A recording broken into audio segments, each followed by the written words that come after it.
अस्सलाम वालेकुम। आज हम दो तरह के टेस्ट पढ़ेंगे। टर्निंग टेस्ट इन एआई। टर्निंग टेस्ट इन एआई ये 1950 में एलन टर्निंग ने इंट्रोड्यूस करवाया था। ठीक है, इसके साथ साथ हम लोग पढ़ेंगे द चाइनीज रूम आर्गूमेंट। ठीक है, ये जो है ये 1980 में जॉन ने इंट्रोड्यूस करवाया था। ठीक है, फर्स्ट हम स्टार्ट करते हैं टर्निंग टेस्ट इन एआई ये क्या होता है। In 1950 Alan Turing introduce a test to check whether a machine can be think like a human or not। 1950 में एलन टर्निंग ने इंट्रोड्यूस करवाया था ये टेस्ट। इस टेस्ट में हमें ये फाइंड करना था कि जो मशीन है वो ह्यूमंस की तरह सोच सकती है या नहीं सोच सकती। इस टेस्ट को नाम दिया गया था टर्निंग टेस्ट का। In this test Turing perceived that the computer can be said to be an intelligence, कि जो कंप्यूटर है वो इंटेलिजेंट है। ठीक है, उसे इंटेलिजेंट कहा गया था।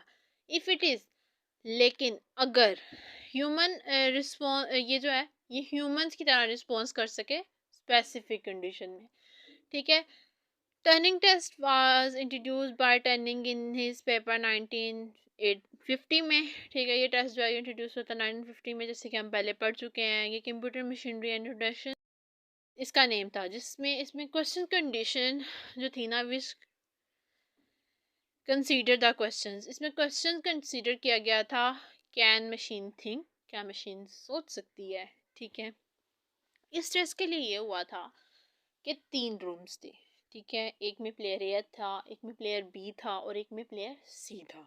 ठीक है, जो प्लेयर ए और प्लेयर बी थे उनसे क्वेश्चंस किए जाने थे जो कि प्लेयर सी ने करने थे। ठीक है, और फिर प्लेयर सी को यह फाइंड करना था कि प्लेयर ए कंप्यूटर है या प्लेयर बी कंप्यूटर है। ठीक है, तो इसके लिए ये हुआ था, इस टेस्ट में ये हुआ था जो ऑल प्लेयर्स थे वो कीबोर्ड और स्क्रीन की के ज़रिए जो है वो आंसर्स क्वेश्चंस कर रहे थे, मतलब आंसर दे रहे थे और क्वेश्चंस कर रहे थे। और इसमें मशीन बिल्डर्स डिपेंड नहीं करती थी और ना ही करेक्ट आंसर डिपेंड करता था। इसमें हमें ये फाइंड करना था कि कौन क्लोज रिस्पॉन्स करता है ह्यूमन की तरह।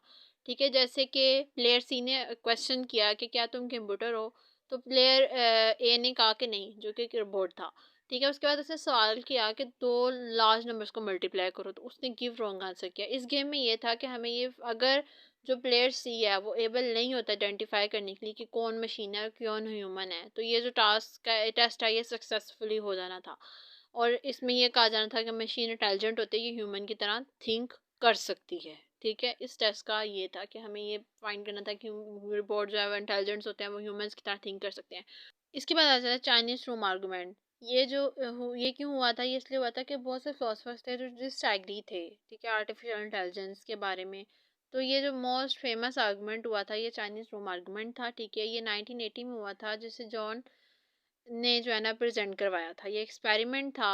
ठीक है, जो माइंड, ब्रेन और प्रोग्राम पे था। ये अगेंस्ट था टैलेंट टेस्ट के। ठीक है, इसमें था कि अकॉर्डिंग टू दिस आर्गूमेंट, इस आर्गूमेंट में ये हुआ था कि प्रोग्रामिंग का कंप्यूटर में make it to understand a language, but it will not produce a real understanding of language.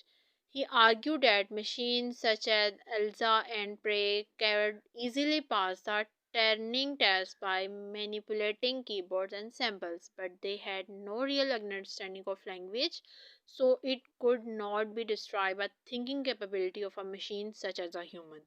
इस टेस्ट में ये, इस आर्गुमेंट में ये हुआ था कि जो प्रोग्राम जो है ना कंप्यूटर जो है वो प्रोग्रामिंग लैंग्वेज को तो अंडरस्टैंड कर सकता है, बट वो रियल लैंग्वेज जो है उसे अंडरस्टैंड नहीं कर सकता।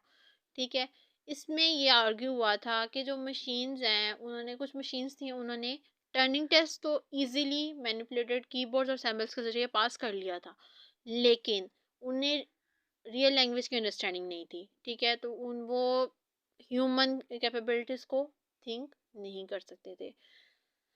तो इसलिए इस आर्गुमेंट में ये बताया गया था, इस आर्गुमेंट टेस्ट में ये बताया गया था कि जो रोबोट्स होते हैं या जो मशीन्स होते हैं वो ह्यूमंस की तरह थिंक नहीं कर सकती। ठीक है, वो कोडिंग लैंग्वेज या प्रोग्रामिंग लैंग्वेज के ज़रिए वर्क कर सकती हैं, लेकिन वो ह्यूमंस की तरह थिंक करके काम नहीं कर सकती, ना उनकी लैंग्वेज को अंडरस्टैंड कर सकती हैं।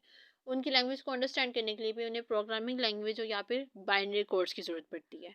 तो इस आर्गुमेंट में हमें ये बताया गया था। ठीक, टर्निंग टेस्ट में ये था कि मतलब जो क्वेश्चंस करने वाला था, अगर वो आइडेंटिफाई नहीं कर सकता कि ये मशीन है ये ह्यूमन है, तो वो सक्सेसफुली टेस्ट जो है वो पास हो जाता है। लेकिन चाइनीज़ आर्गूमेंट इसके अगेंस्ट हुआ था कि ऐसा हो ही नहीं सकता कि ये जो मशीन है वो ह्यूमन लैंग्वेज को अंडरस्टैंड कर सके, ठीक है।